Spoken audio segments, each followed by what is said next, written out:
Este daqui é o primeiro vídeo de discussão da nossa leitura coletiva aqui de Humilhados e Ofendidos, que é um romance do Dostoiévski. Para você aí que não me conhece, meu nome é Nicolas, e vez ou outra a gente faz esse tipo de leitura um pouco mais fracionada de determinadas obras, sobretudo aqui do Dostoiévski, porque são textos um pouco mais, enfim, amedrontadores para algumas pessoas.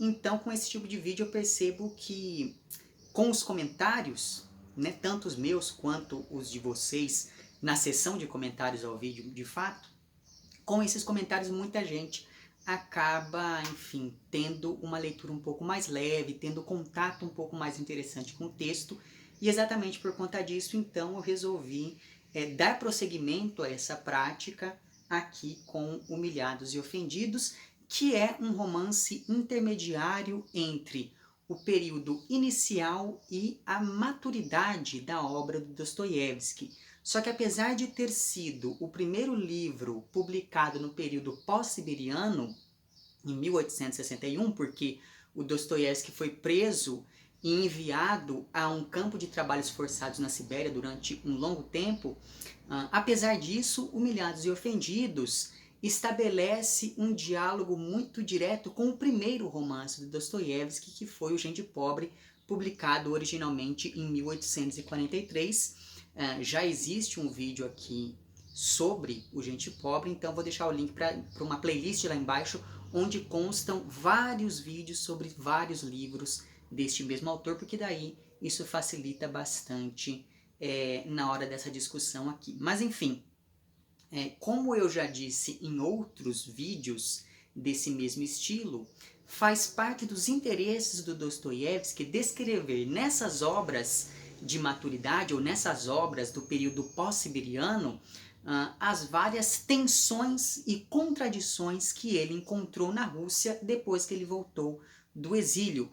E me parece que aqui neste livro nós já temos um pouco dessa intenção, ainda que de maneira bastante embrionária, porque aqui nós temos vários tipos de personagem que o Dostoiévski desenvolveria melhor depois nos romances subsequentes, e mesmo a temática de grandes romances, como por exemplo Crime e Castigo, Os Demônios, Os Irmãos Karamazov e O Idiota, mesmo temáticas que a gente encontra nesses grandes livros já vão aparecer aqui também de maneira muitas vezes oblíqua, indireta, simbólica e etc. Mesmo porque, como este daqui é um romance folhetinesco, não apenas porque ele foi publicado em forma de folhetim, mas também porque o Dostoiévski aqui ele se apropria de fato de várias características estéticas desse tipo de produção textual, mas enfim, sendo este daqui um romance folhetinesco, ele acaba sendo também bem mais simples do que os romances subsequentes deste mesmo autor, mesmo aqueles que também foram publicados enfim, nesse tipo de formato textual, que é o formato do folhetim. Mas então, como só acontecer nesses meus vídeos sobre a obra da maturidade literária do Dostoiévski, eu vou começar aqui fazendo uma espécie de linha do tempo bem panorâmica de alguns eventos importantes para a gente entender um pouquinho a Rússia dos anos 60 do século XIX, que é quando este livro aqui surge. Então veja, até 1825, o Alexandre I, que era o czar da Rússia, ele mantinha boas relações, sobretudo com a França, e por isso os ideais iluministas começaram a ganhar espaço entre a intelectualidade russa, graças ao romance social e ao ensaio fisiológico, que eram textos, que eram tipos de textos que ofereciam um retrato da vida urbana a partir da transposição literária de alguns problemas sociais. Então, esse tipo de literatura era bastante propositiva no sentido de ser engajada e elencava ali alguns personagens tipo para representar as classes sociais. E exatamente por conta disso, esses personagens desse tipo de literatura eram personagens bastante rasos. Então você tinha lá o rico, você tinha o funcionário, você tinha o mujique, e aqueles personagens eles se comportavam de determinadas maneiras para representar toda uma classe social. O problema é que em 1825 o Alexandre I acabou morrendo, e isso gerou uma crise administrativa muito grande na Rússia, porque o próximo da linha sucessória, que era o Constantino, renunciou ao trono, e por isso quem assumiu foi o Nicolau I, que era bem mais conservador e que, apesar de querer expandir o território russo, ele não era lá uma pessoa muito estratégica, digamos assim. Então, por conta de uma série de questões envolvendo a possível administração futura do Nicolau I, os militares da Rússia da época acabaram não concordando com o fato do Nicolau ter subido ao poder, e com isso eles começaram um movimento contrário ao novo czar. E esse movimento ele foi ganhando apoio popular, principalmente porque os militares que entraram em contato com os ideais iluministas via romance social e via ensaio fisiológico, os militares defendiam a possibilidade da emancipação dos camponeses, e esse então foi o embrião do populismo russo, que ganharia forças e se consolidaria sobretudo na década de 60, que é quando este livro aqui surge no cenário literário da Rússia. Todo esse movimento dos militares em torno ao czar Nicolau I ficou conhecido como Revolta Dezembrista, porque o ápice de toda essa celeuma aconteceu durante o mês de dezembro de 1825. Só que esse movimento foi fortemente abafado e dissolvido pelo novo czar, que começou então a censurar e a perseguir os seus opositores. Mesmo porque o Nicolau I já estava ciente, mais ou menos, do que estava acontecendo por toda a Europa, porque entre 1845 e 1848 aconteceram várias revoluções de caráter liberal que visavam, dentre outras coisas, dissolver a monarquia. Então, ele queria impedir que algo semelhante acontecesse na Rússia, e por isso ele foi abafando esses focos de oposição. E uma das medidas adotadas pelo Estado russo da época foi justamente a proibição de publicações ligadas ao romance social.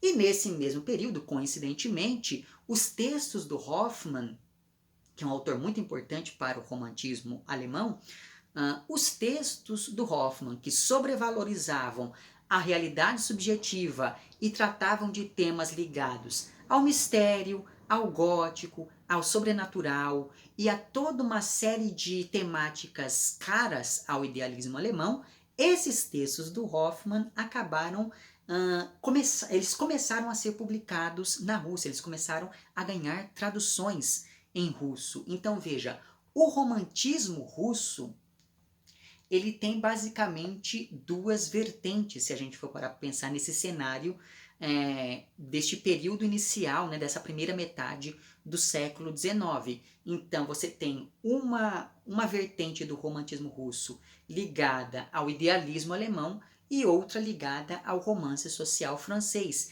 E essas duas vertentes estão postas de maneira muito clara aqui em Humilhados e Ofendidos, quando a gente pensa nesses dois núcleos narrativos que nós vamos ter aqui, pelo menos nesse momento que nós lemos até agora do romance.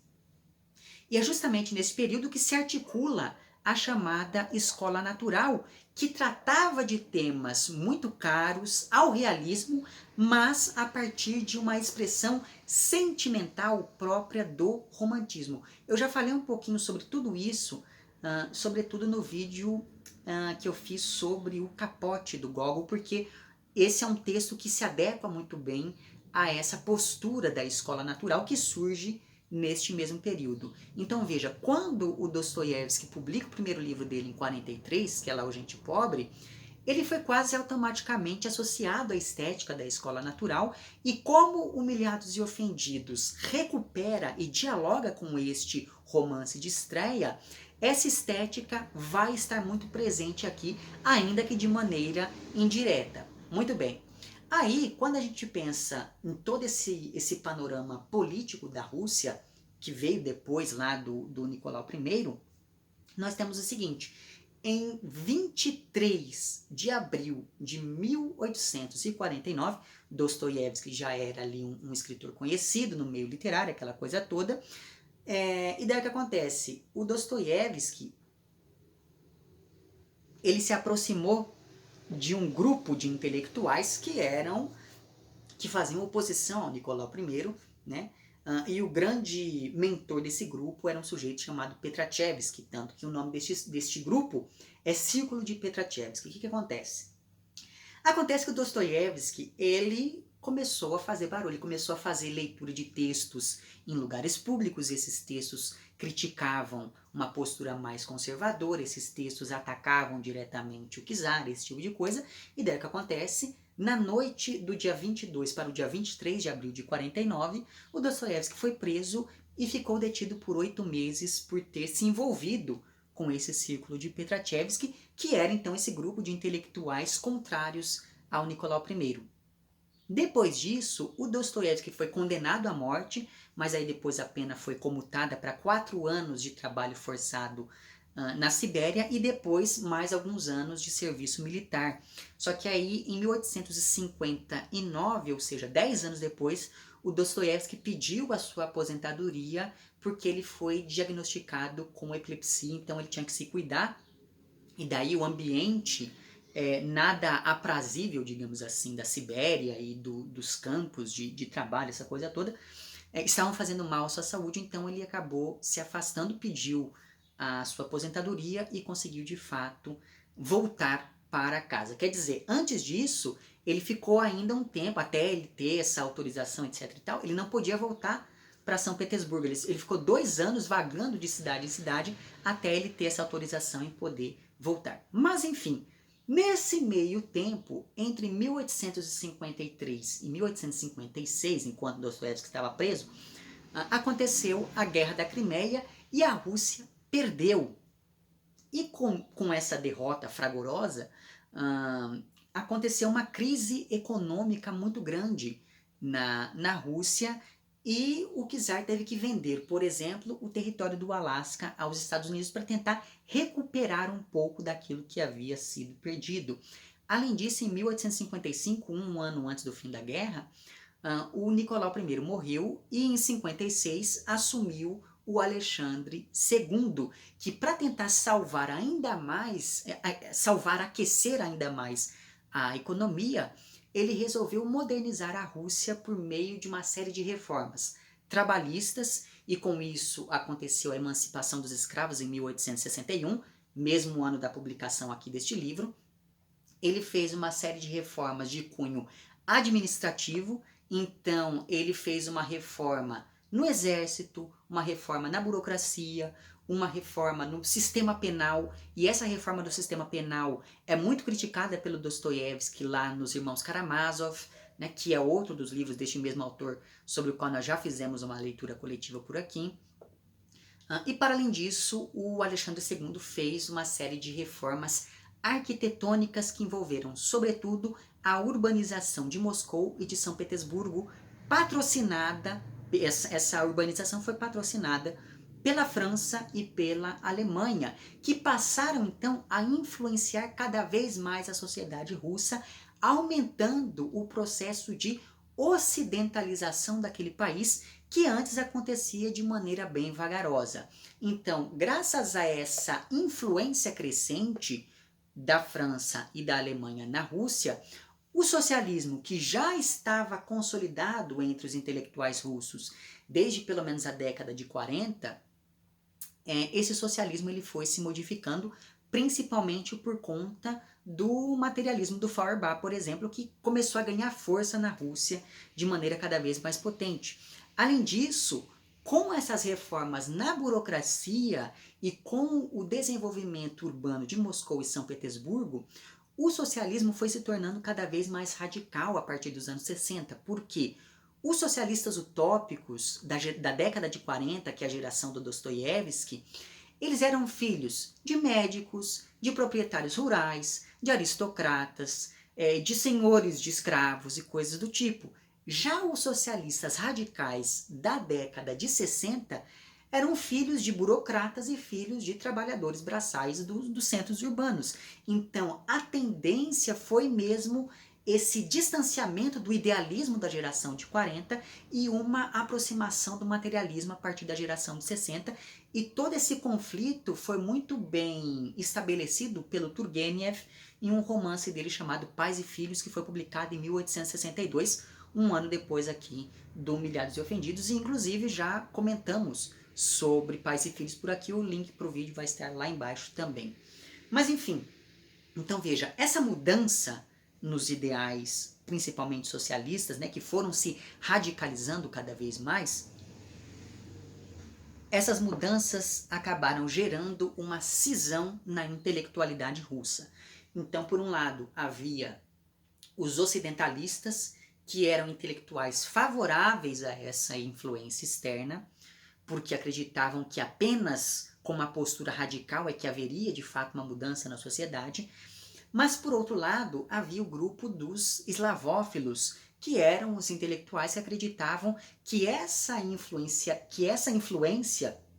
com o tempo, acabaria corrompendo a cultura e a moral do povo russo, porque o radicalismo não era muito bem visto nessa época por este grupo em específico.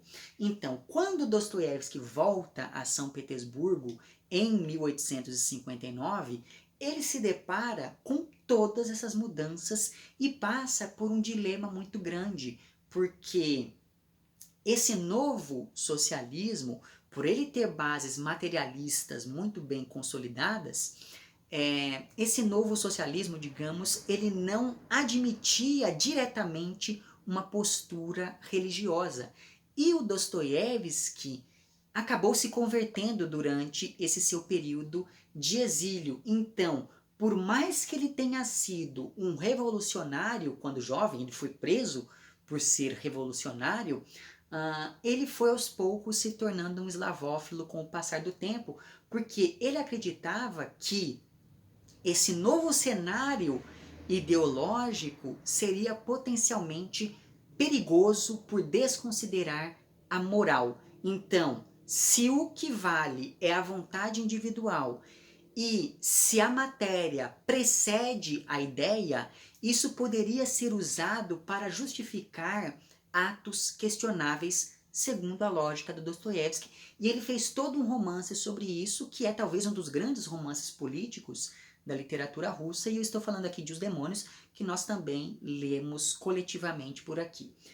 Muito bem, aí em 1860, já estabelecido em São Petersburgo com a esposa, já, enfim, mais próximo do irmão, o Dostoiévski e o irmão dele entraram com um pedido junto ao czar para abrir uma revista, para editar uma revista, e em junho de 1860 essa autorização chegou e eles puderam editar a revista O Tempo, que era uma publicação que adotava uma postura muito mais populista ao mediar os ideais eslavófilos e ocidentalistas. Então, pelo menos de início, os artigos publicados por essa revista eram artigos que ficavam ali no meio do caminho entre essas duas posturas, né, cujos extremos eram igualmente radicais, porque os eslavófilos acreditavam que nada de fora poderia entrar ali em solo russo, ao passo que os ocidentalistas acreditavam que apenas nisso residia a salvação do país, desconsiderando aspectos sociais locais. Muito bem. Então, em 1860, em junho de 1860, eles recebem essa autorização para editar a revista, e daí, a partir do início de 1861, Humilhados e Ofendidos começa a ser publicado entre janeiro e julho, nos 7 primeiros números da revista O Tempo. E nessa primeira edição, este livro aqui tinha ainda um subtítulo, e isso quem diz é a tradutora dessa minha edição, que é a Fátima Bianchi. Em uma nota inicial, ela diz que essa primeira edição do livro tinha um subtítulo que era Das Memórias de um Escritor Fracassado.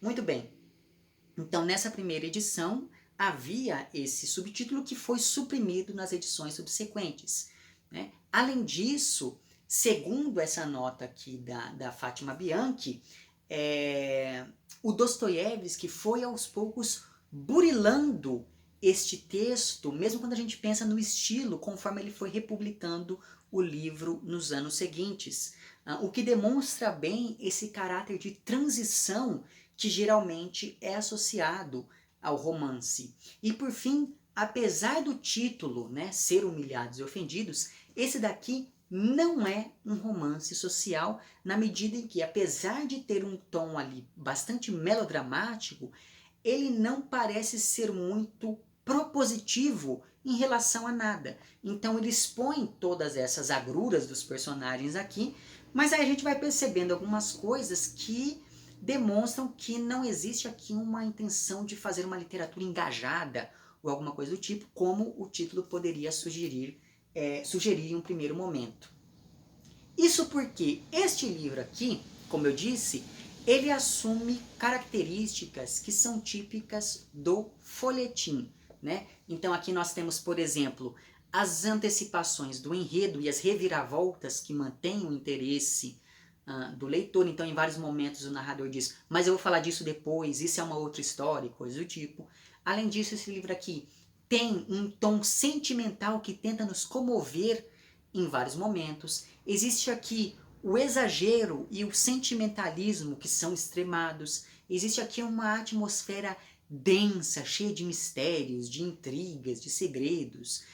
Esses personagens aqui, como só ia acontecer com personagens de folhetim, eles são personagens mais rasos, então não existe um grande desenvolvimento, uma grande mudança, uma grande reviravolta nas ações dessas pessoas aqui. Né? Nós temos aqui um tema que é bastante folhetinesco, que é o tema da donzela desonrada e das famílias inimigas e coisas do tipo. E por fim nós temos aqui também o narrador em primeira pessoa, que é usado ora como um artifício narrativo para apresentar os personagens, ora como um elemento que vai assegurar o suspense e a incerteza do enredo, porque afinal de contas esse narrador aqui em primeira pessoa, ele tem uma limitação modal muito interessante, que é um narrador em primeira pessoa que participa da história, ele não pode saber de tudo sobre todos os personagens. Então você sempre tem aquela incerteza sobre cada um, você não sabe como cada um daqueles personagens chegou àquele momento da narrativa. Então veja que essa escolha do narrador em primeira pessoa acaba potencializando aquelas características que são próprias do folhetim. E quando a gente pensa nessa forma literária do folhetim, ela surge na Rússia via França com o interesse de difundir ideias progressistas e humanistas, o que acaba recuperando muito do período em que o Dostoiévski começou a publicar. E isso é importante porque, como eu disse, existe todo um diálogo entre este romance e o Gente Pobre de 43. Na verdade, há várias referências autobiográficas aqui neste livro. Então, por exemplo, o sucesso com o primeiro romance é uma coisa que acontece com o narrador aqui e aconteceu com Dostoiévski. Você tem aqui esse narrador sendo acolhido por um crítico literário importante da época, que no caso do Dostoiévski foi o Bielinski, que foi o grande agitador em torno do nome de Dostoiévski em 43.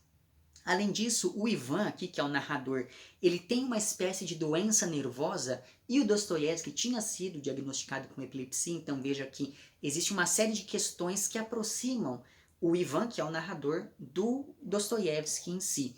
E o autor acaba recuperando esse momento do próprio passado, de modo a inclusive fazer alguns comentários críticos a respeito de seu primeiro romance e de modo a apontar falhas no seu próprio passado de jovem, idealista e sentimental. Então é bastante interessante notar como que a partir dos comentários que este narrador faz, o Dostoiévski acaba revisitando aquilo que ele próprio fez quando publicou o seu primeiro romance, a sua, digamos, o seu contato com alguns grupos de idealistas e esse tipo de coisa. Então veja, quando Dostoiévski volta da Sibéria, ele já não tinha mais a fama que ele teve antes de ser preso. E justamente por conta disso, ele começa a escrever um texto que dialogava com as duas tendências literárias que estavam fazendo sucesso na época. A primeira tendência era o folhetim, e a segunda tendência era de uma literatura com traços autobiográficos, que desde a década de 1850 estava fazendo ali certo barulho. Então, por exemplo, se você pensa no Tolstói, que é outro grande autor russo, ele publica também uma trilogia de livros que tem ali esse caráter autobiográfico, que são lá o Infância, Adolescência e Juventude. Mas, ainda assim, o Dostoiévski acabava destoando um pouco daquilo que se produzia na época, porque ele tinha uma tendência a explorar bastante a mente dos personagens, criando enredos quase filosóficos em alguns momentos. E essa é uma grande dificuldade para quem não está em contato constante, ou enfim, que está tendo o primeiro contato com a obra desse autor. Geralmente as pessoas falam que é muito difícil, porque existem passagens que são assim, discussões bastante densas sobre certos aspectos que beiram mesmo o filosófico. Né? Então veja que essa característica que é própria do Dostoiévski, e que não apareceu aqui até agora, não sei se vai aparecer na segunda metade da nossa leitura, mas enfim, essa característica ela está presente em várias obras do Dostoiévski, e isso de certa maneira o destacava dos outros escritores da época.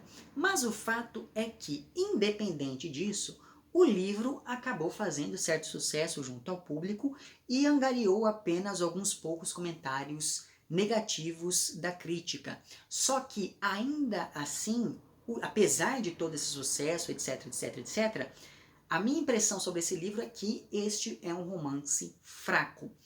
Se a gente for comparar ele com os outros livros dessa fase pós-siberiana do Dostoiévski, ele tem uma qualidade estética muito menor, ele é muito inverossímil, ele é meio rudimentar, ele tem os personagens que, como eu disse, são personagens rasos, mas eu entendo que tudo isso se deve ao fato de que trata-se de um livro muito próximo da literatura folhetinesca. Só que mesmo se a gente pensa nesse livro em si, né, sem considerar a sua relação com o resto da obra do Dostoiévski, ainda assim ele continua sendo fraco, na minha opinião, porque em vários momentos ele parece não saber muito bem para onde ele está indo, sabe? Então é um livro assim que ele me parece cheio de pontas soltas, pelo menos até agora. Só que, mesmo sendo um romance fraco, na minha opinião, eu acho que ele continua sendo um romance muito bom naquilo que ele se propõe a ser. E isso acaba fazendo dele um livro interessante, porque ele vai antecipar de maneira muito simplificada várias discussões que viriam nos romances seguintes do Dostoiévski. E exatamente por conta disso, acredito eu que, por mais que não seja assim um romance denso, complexo, etc., e talvez exatamente por não ser nada disso, esse daqui é um bom livro para quem está começando a ler o Dostoiévski. Pode ser que até o fim da leitura eu mude de ideia, mas por enquanto eu tenho essa impressão sobre este livro. Inclusive, apesar de recuperar elementos que são lá da década de 40, esse livro também conta com alguns temas que são mais imediatos ao seu tempo de publicação, que é a década de 60. Então, por exemplo, aqui você tem algumas discussões, ou enfim, alguns comentários que fazem a gente perceber que tudo isso se passa mais ou menos na época ali da libertação dos escravos. Nós temos aqui algumas referências indiretas às reformas produzidas pelo Alexandre II.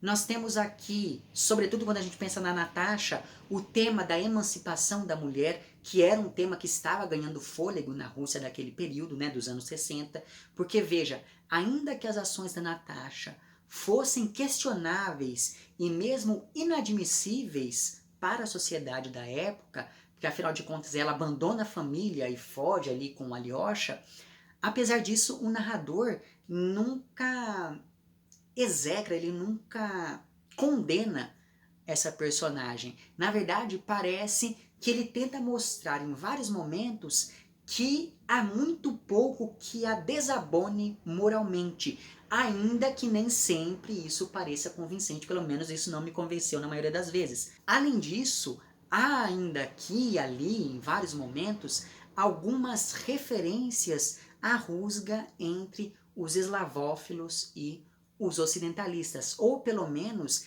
existem aqui vários trechos em que o narrador demonstra simbolicamente algum tipo de aversão àquilo que era estrangeiro. E a gente sempre tem que manter em vista que o Dostoiévski, ele foi revolucionário na juventude, mas aqui nesse momento ele já estava mais próximo dos eslavófilos, então ele coloca aqui em vários pontos algumas características que mostram que esse narrador ele não gosta muito daquilo que vem de fora, digamos assim. Então, por exemplo, quando o narrador aqui ele está em um bar com um amigo dele, que é inclusive um professor primário, coisa do tipo, o narrador percebe que existe ali um homem que está com um casaco russo que era muito usado pelos eslavófilos. Além disso, logo no início do romance, o narrador menciona um administrador da fazenda que torturava os servos, e esse administrador era alemão.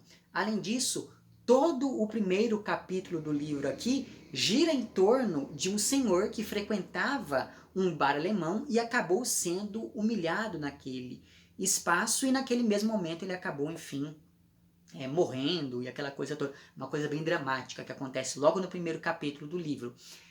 E ainda que depois a gente descubra que esse senhor era inglês, ainda assim a neta dele diz que é como se ele fosse russo. E finalmente, desde o início da narrativa, o narrador parece sugerir motivos escusos, digamos assim, nas ações do Piotr, que é o príncipe, o grande vilão aqui deste romance. E contrastando com isso, nós temos o Nikolai, que é o pai adotivo do Ivan, que é o narrador, e o Nikolai é sempre descrito como um homem ingênuo, que se deixa seduzir pelo elemento estrangeiro, que não acredita nos rumores que circulam ali na região sobre o príncipe Piotr e esse tipo de coisa, né? Porque veja, apesar de russo, o Piotr passou muito tempo viajando para outros países, né? Então ele chega à narrativa como um forasteiro de fato. E note que o elemento alemão, principalmente o elemento alemão, sempre aparece como algo problemático no Dostoiévski. Basta lembrar aí, por exemplo, de Um Jogador, que é um livro posterior aqui a Humilhados e Ofendidos, ou então basta lembrar daquele conto chamado O Crocodilo, que são textos que já foram devidamente comentados por aqui também. Então veja, nesses dois textos, o Dostoiévski ele coloca os alemães sob uma perspectiva negativa, e isso aparece aqui também já. Então veja que existe toda uma aversão àquilo que representa algo externo à Rússia. O fato então é que, apesar de ser mais simples, é nesse romance aqui que o Dostoiévski começa a esboçar a sua primeira tentativa de mostrar as ideologias radicais como algo potencialmente perigoso. Muito bem, então, postas todas essas coisas, vamos falar agora de fato da narrativa. Muito bem, logo de saída a gente já fica sabendo que o narrador é um rapaz chamado Ivan, de 25 anos, que está à beira da morte, né? Ele não tem família e ele resolveu escrever sobre os eventos um ano depois que tudo aconteceu, e ele resolveu fazer isso para tentar mesmo reconstruir um período da própria vida, o que é mais ou menos o que o Dostoiévski está fazendo no fim das contas. E isso significa que este narrador aqui, que é o Ivan, está diretamente envolvido em tudo aquilo que aconteceu, e esse dado desse narrador à beira da morte e sozinho, sem ninguém, já antecipa que o final do livro não deve ser lá dos melhores, dos mais felizes, digamos assim, já que agora ele está ali sozinho e morrendo. Tanto que ele diz que ele vai deixar ali os seus manuscritos como herança para o enfermeiro que está cuidando dele. E essa história que ele se propõe a narrar aqui, ela se divide em dois núcleos que certamente hão de se encontrar até o final do livro de alguma maneira. O primeiro núcleo começa então em 22 de março, ou seja, no primeiro dia depois do inverno. E isso me parece muito importante, apesar de ser um dado meio aleatório, porque veja, apesar de ter uma primeira cena muito solar, o livro vai se tornando cada vez mais sombrio conforme a narrativa avança, e isso acontece do ponto de vista psicológico, com os conflitos dos personagens, mas também acontece do ponto de vista físico, porque o inverno acabou, mas continua fazendo frio, então os personagens eles vivem ali fazendo referências a comprar roupas mais quentes e coisas do tipo. Isso acaba apontando para a permanência do passado no presente. Então, assim como o frio continua apesar do fim do inverno, o passado desses personagens determina aquilo que está acontecendo no presente, assim como o passado do narrador determina essa vontade dele de escrever, de revisitar um momento de seu passado do ano anterior. E daí, apenas para que você veja esse início solar que eu mencionei agora há pouco, logo no segundo parágrafo do primeiro capítulo do livro é dito o seguinte: gosto do sol de março em Petersburgo, especialmente do pôr do sol numa noite gelada. A rua fica subitamente toda iluminada, banhada por uma luz brilhante. Os prédios todos de repente parecem começar a cintilar. Suas cores cinzentas, amarelas e de um verde sujo perdem num instante todo o aspecto sombrio. É como se a alma ficasse serena, como se sentíssemos um calafrio ou alguém nos dando uma cotovelada. O olhar é outro, os pensamentos são outros. É impressionante o que um único raio de sol pode fazer na alma de uma pessoa. Então veja que nós temos esse começo bem radiante, bem solar mesmo, no romance, e daí conforme a narrativa avança a coisa vai se tornando cada vez mais sombria. Mas enfim, voltando. Nesse primeiro núcleo, como eu ia dizendo, nós temos a história do Smith, que é um senhor muito estranho que frequentava um bar de alemães, acompanhado ali por um cachorro chamado Azorca ou algo do tipo.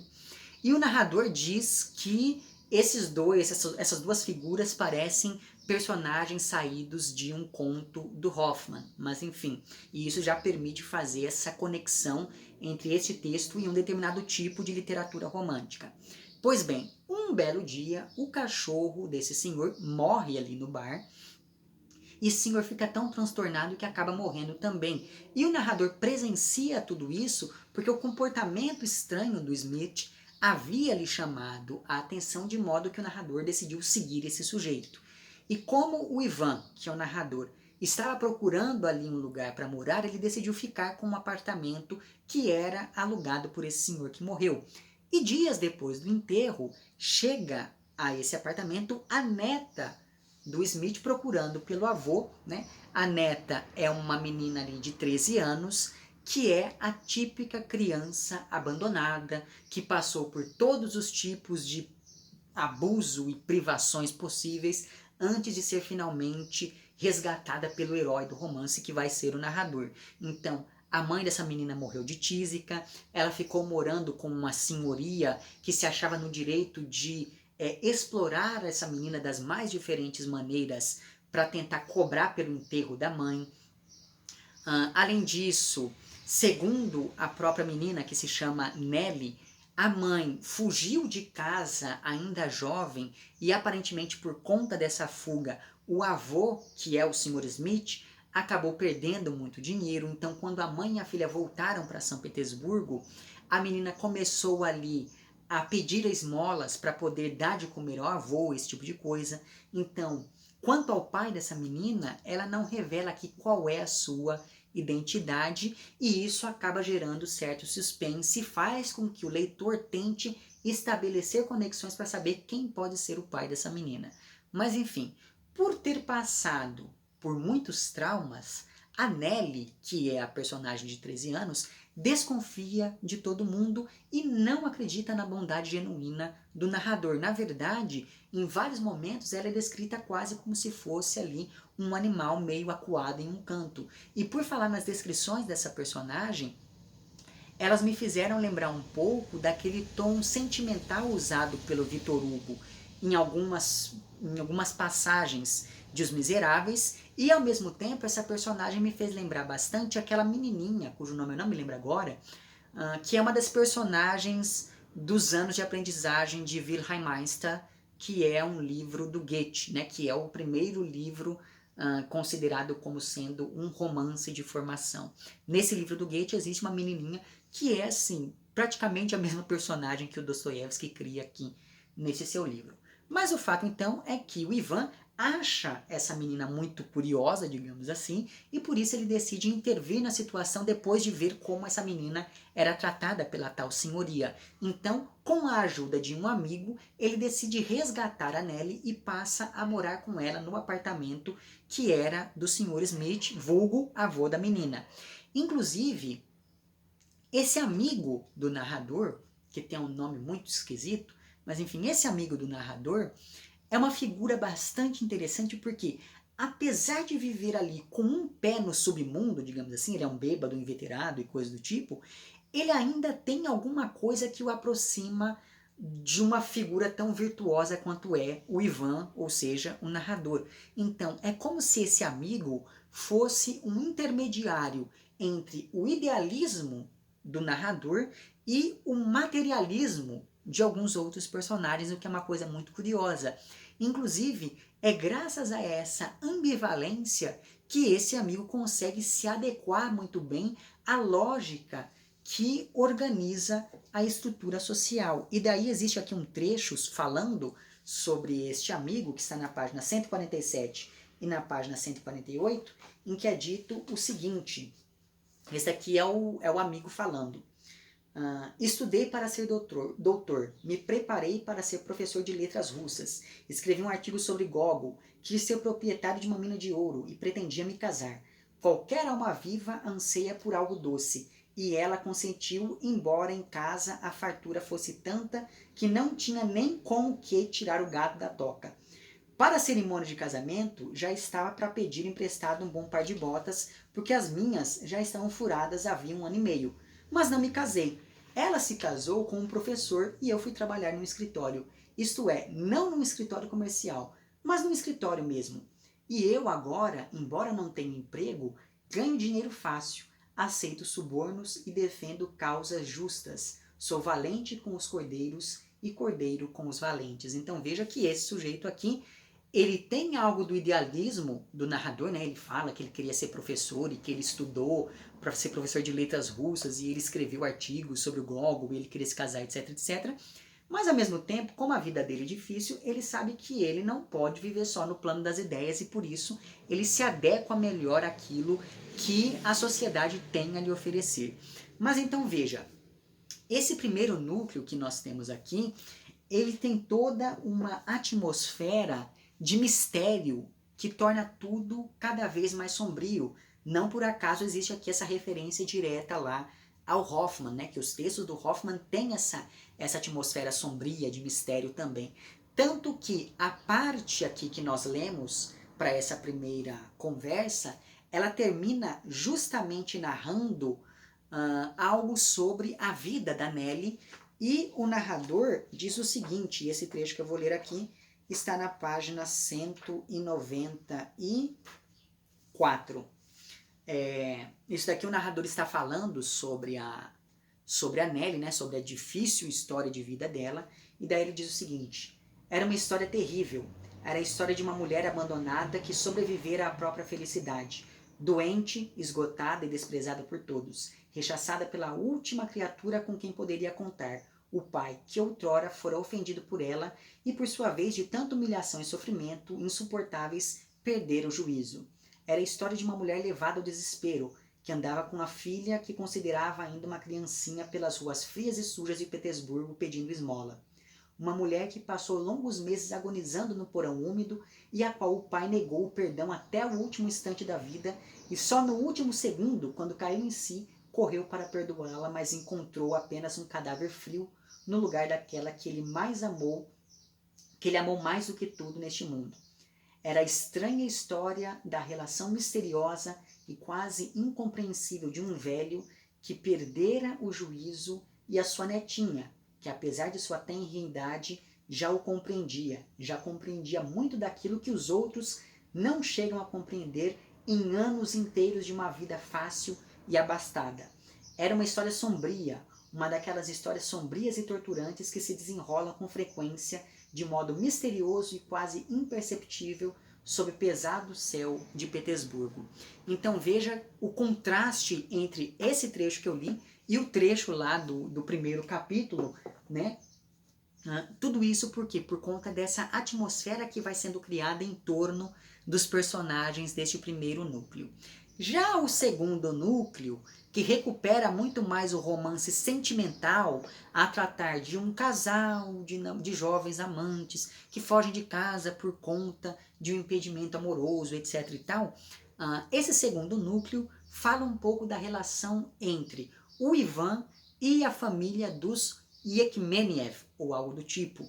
O narrador, então, era órfão e ele foi criado pela Ana e pelo Nikolai, que é um casal de aristocratas decadentes, digamos assim, que foi aos poucos perdendo o poder econômico e social, e por isso esse casal valoriza muito mais a própria reputação, porque afinal de contas esse é o único resquício da nobreza que eles tiveram e que foi aos poucos sendo perdida. Esse casal tinha uma filha, que é a Natasha, 3 anos mais jovem do que o narrador, e os dois foram ali criados juntos como se fossem irmãos.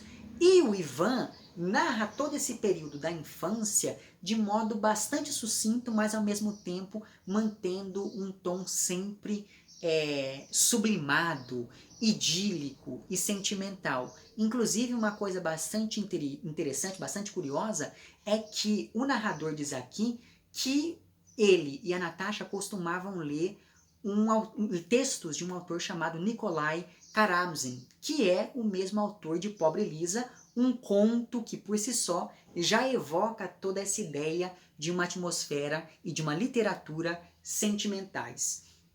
Então, por que eu estou chamando atenção para isso? Veja, quando ele vai falar do primeiro núcleo, ele cita o Hoffman, que é um autor sombrio, fantástico, etc. Quando ele vai falar desse segundo núcleo, ele cita o Karamzin, que é esse autor mais sentimental, que escreveu um texto que inclusive serviu de base para toda uma parcela da literatura russa, juntamente com esse romance mais de folhetim, digamos assim, né? Então olha, até as referências que esse narrador vai fazendo em cada um desses núcleos são referências diferentes e que já demonstram ao leitor em qual universo cada um daqueles personagens pode ser, a partir de qual universo cada um daqueles personagens pode ser interpretado. Pois bem, o Nikolai, que é o pai adotivo aqui do Ivan, era administrador da propriedade de um príncipe chamado Piotr. E esse príncipe tinha um filho cujo apelido é Alyosha. E esse filho passou a frequentar cada vez mais a casa da família que criou esse narrador. E como ele tinha mais ou menos a mesma idade da Natasha, os vizinhos começaram a dizer que a moça estava seduzindo este rapaz mais rico para poder recuperar a riqueza de sua família.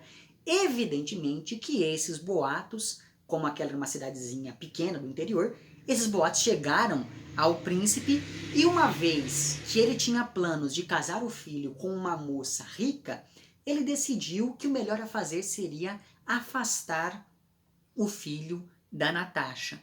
E isso gerou uma rusga entre essas duas famílias que antes eram tão amigas, tão próximas, porque afinal de contas o príncipe estava duvidando do caráter da Natasha e de sua família. E isso acabou incomodando muito o pai da moça, que, como eu disse, se preocupava bastante com a própria reputação.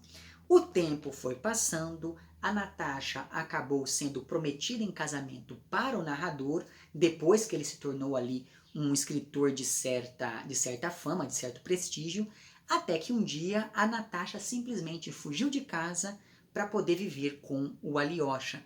E o curioso é que o Ivan, ou seja, o narrador, ele não demonstra ter ficado magoado ou com ciúme por ter sido trocado. Muito pelo contrário, ele aceita tudo isso como se fosse a coisa mais normal do mundo e se mantém muito próximo deste novo casal. E isso me lembrou bastante um outro livro do Dostoiévski, que é O Eterno Marido, que tem uma história muito parecida com essa, ou enfim, que pelo menos faz lembrar bastante essa trama envolvendo este triângulo amoroso aqui. Já fiz também comentários sobre este outro livro do Dostoiévski. O link vai estar lá na playlist que eu mencionei no início do vídeo. Note então que o narrador, ele é tão idealista, ele é tão virtuoso, ele é tão apaixonado, que ele abre mão da própria felicidade só para ver feliz e realizada a mulher que, teoricamente, ele ama, mesmo que essa realização se dê com outra pessoa. E como o ciúme é um sentimento egoísta, nem isso esse narrador sente. Outra coisa importante é a história, não sei se você percebe mais, a história da Natasha repete a história da mãe da Nelly. Em ambos os casos nós temos moças que fugiram de casa e trouxeram desonra à sua família, romperam relações com os pais, etc, etc, etc. E acredito eu que esse espelhamento entre as duas histórias vai ser muito importante em algum momento do futuro, porque não me parece que isso seja totalmente gratuito. Mas enfim, exatamente por conta de toda essa fuga e etc, etc, o sofrimento da moça, da Natasha, é análogo ao sofrimento do pai dela, porque os dois sofrem pela mesma coisa, que é o orgulho próprio das pessoas que são muito sentimentais e muito idealistas. Porque veja, o pai achou que a filha estava sendo acusada injustamente porque ele acreditava que ela ainda era uma menina indefesa. Já a filha acha que o pai deveria perdoá-la porque, afinal de contas, ela fugiu para concretizar um sentimento muito genuíno e muito grandioso que ela nutria pelo Alyosha. Só que a Natasha, ao contrário do que o pai pensa, não é uma coitada, e ela não foi induzida, ela deliberadamente escolheu fugir de casa e continuar o seu relacionamento com o Alyosha, apesar de todas as implicações que isso teria, tanto para ela quanto para as duas famílias.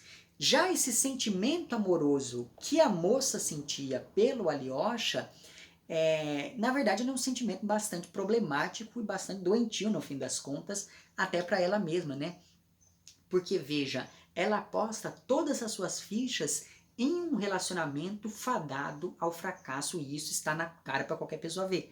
Então, ela aguenta todos os tipos de humilhação e aceita resignada, por exemplo, o fato de que o Alyosha tem ali os seus casos extraconjugais. E mesmo quando ela se incomoda com alguma coisa, ela é tão dependente desse sentimento que nutriu por ele, que ela não sabe como reagir. Então ela fica meio arisca, até mesmo com quem não tem nada a ver com isso, como por exemplo o narrador.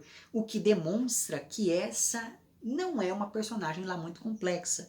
Na verdade, porque ela mantém mais ou menos o mesmo padrão de comportamento, independente daquilo que lhe aconteça. Então, parece que o Dostoiévski está mostrando aqui, com esse segundo núcleo, que já não havia espaço para o idealismo na sociedade russa dessa época. E ele aprofundaria essa ideia anos depois com um personagem como o Príncipe Mishkin lá de O Idiota, que é outro livro deste autor que nós já comentamos em algum momento do passado. E por falar nisso, o Alyosha aqui antecipa de maneira bastante rudimentar aquele que seria primeiro o Príncipe Mishkin e depois lá o Alyosha dos irmãos Karamazov. Porque em todos esses casos nós estamos falando de personagens que são ingênuos e sinceros e acabam, por conta dessa ingenuidade, dessa sinceridade, cativando todo mundo. Só que o Alyosha aqui de Humilhados e Ofendidos, ele se faz de sonso. Então, em um primeiro momento, ele parece ser de fato a tolice encarnada. Porém, depois de um certo tempo, a gente percebe que ele não é tão santo quanto o Príncipe Mishkin ou quanto o Alyosha lá de Os Irmãos Karamazov. Por exemplo, ele diz que ama a Natasha, mas ao mesmo tempo ele sai com Deus e o mundo, aí depois ele volta para casa chorando, conta tudo para ela, e daí ela perdoa ele, só que depois de um tempo ele vai e faz tudo de novo. Se bem que o Mishkin, se a gente for para pensar, ele também ficava indeciso entre a Aglaya e a Anastasia Filipovna, mas, enfim, era uma relação muito mais problemática do que essa daqui, quando a gente pensa nos elementos impedindo a concretização amorosa, a aproximação amorosa entre os dois.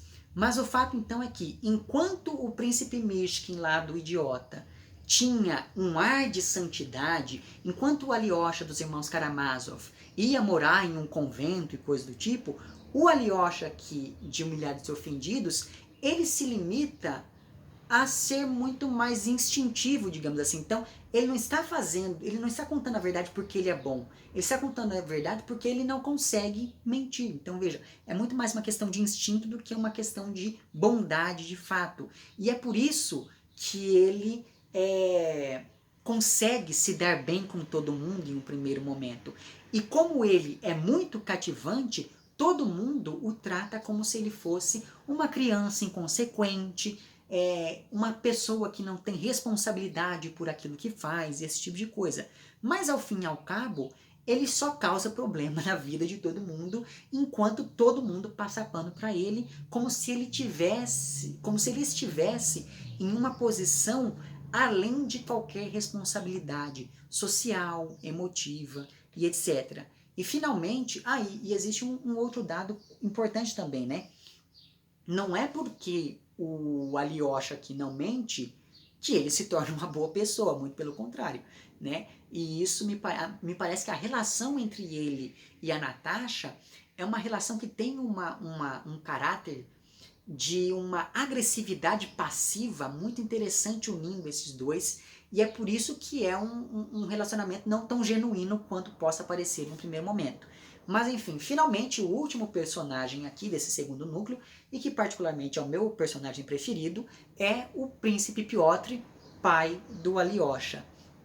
O Piotr é o grande vilão deste romance, né? Então ele é um aristocrata poderoso, ele é cínico, ele é corrupto, ele é manipulador, etc, etc, etc. Dizem por aí que ele se casou por interesse em algum momento do passado, só que aí ninguém sabe ao certo porque o passado desse personagem é cheio de boatos e cheio de mistérios. Então, como ele morou muito tempo no exterior, ninguém sabe direito nada sobre ele. E por sinal, esse é um expediente bastante frequente nos romances do Dostoiévski. Sempre tem aquele personagem que é mais misterioso, e esse mistério se mantém justamente porque ele viveu uma experiência desabonadora no exterior, só que como essa experiência aconteceu longe, ninguém sabe exatamente a dimensão daquilo que se deu. Então esse tipo de personagem misterioso é muito frequente nas obras da fase pós-siberiana da carreira literária do Dostoiévski. Mas enfim, desde o início do romance, as impressões do narrador nos induzem sempre a desconfiar do Piotr, e isso se acentua porque esse personagem é bastante imprevisível. Então, por exemplo, ele sempre se opôs ao casamento entre o Alyosha e a Natasha, porque ele queria que o filho se casasse com uma moça rica. Só que de uma hora para outra, sem um motivo muito aparente, ele muda de ideia e resolve não apenas aceitar, mas também incentivar essa relação entre os dois. Só que como este personagem é muito ardiloso, a gente se pergunta por que será que ele mudou de ideia assim do nada? E nem mesmo o narrador e a Natasha, que são meio ingênuos, acreditam nessa mudança e ficam duvidando mesmo da sinceridade do príncipe. Mas eu gostei dessa cena em específico, em que ele vai tentar se redimir com a Natasha, porque essa cena da conversa entre ele e os outros personagens é muito tensa. Então o Piotr, ele é bastante eloquente, ele é quase sedutor na maneira como ele fala, mas ao mesmo tempo ele claramente está tentando manipular aquelas outras pessoas, porque ele sabe que aquele povo é muito manipulável mesmo, né? E daí existe aqui um trecho na página 120 que vai descrever esse personagem. Nesse trecho aqui que eu vou ler, o narrador ele vai listando uma série de características do Piotr, e daí depois ele diz o seguinte: tudo isso formava quase um belo homem, seu rosto, no entanto, não causava uma boa impressão.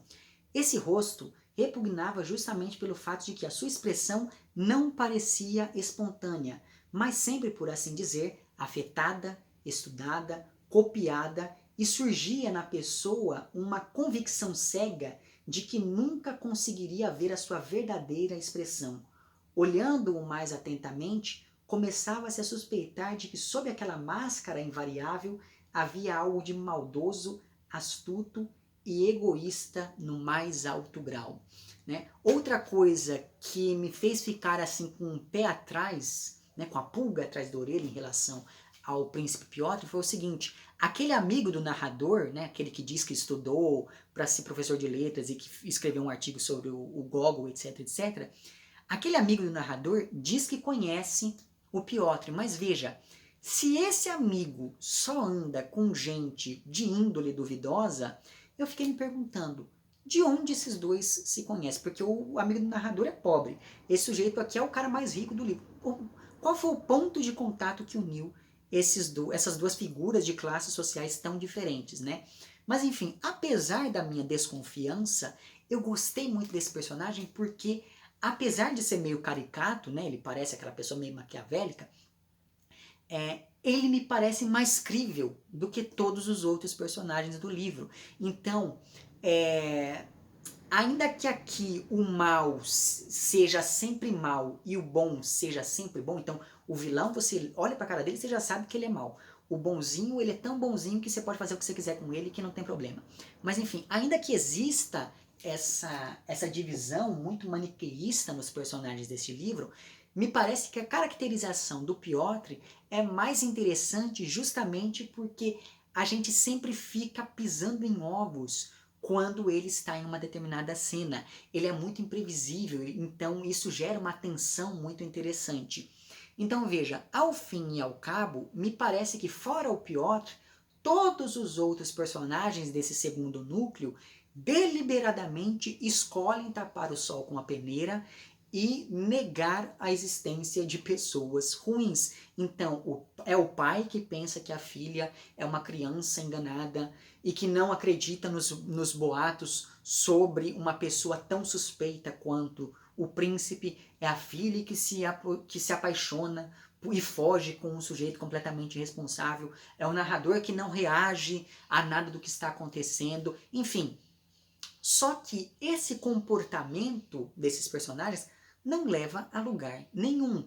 Então, parece que essas pessoas aqui se comprazem com o próprio sofrimento, né? E aí é que vem aquela coisa, né? Que, enfim, é um tiro que sai pela culatra, porque, veja, talvez os leitores da época tivessem gostado muito desses personagens e detestado o Príncipe Piotr, mas eu, pelo menos, gostei muito mais dele e detestei todos os outros desse segundo núcleo. Do primeiro eu gostei bastante da Nelly, mas é porque ela me fez lembrar daquelas outras personagens, enfim.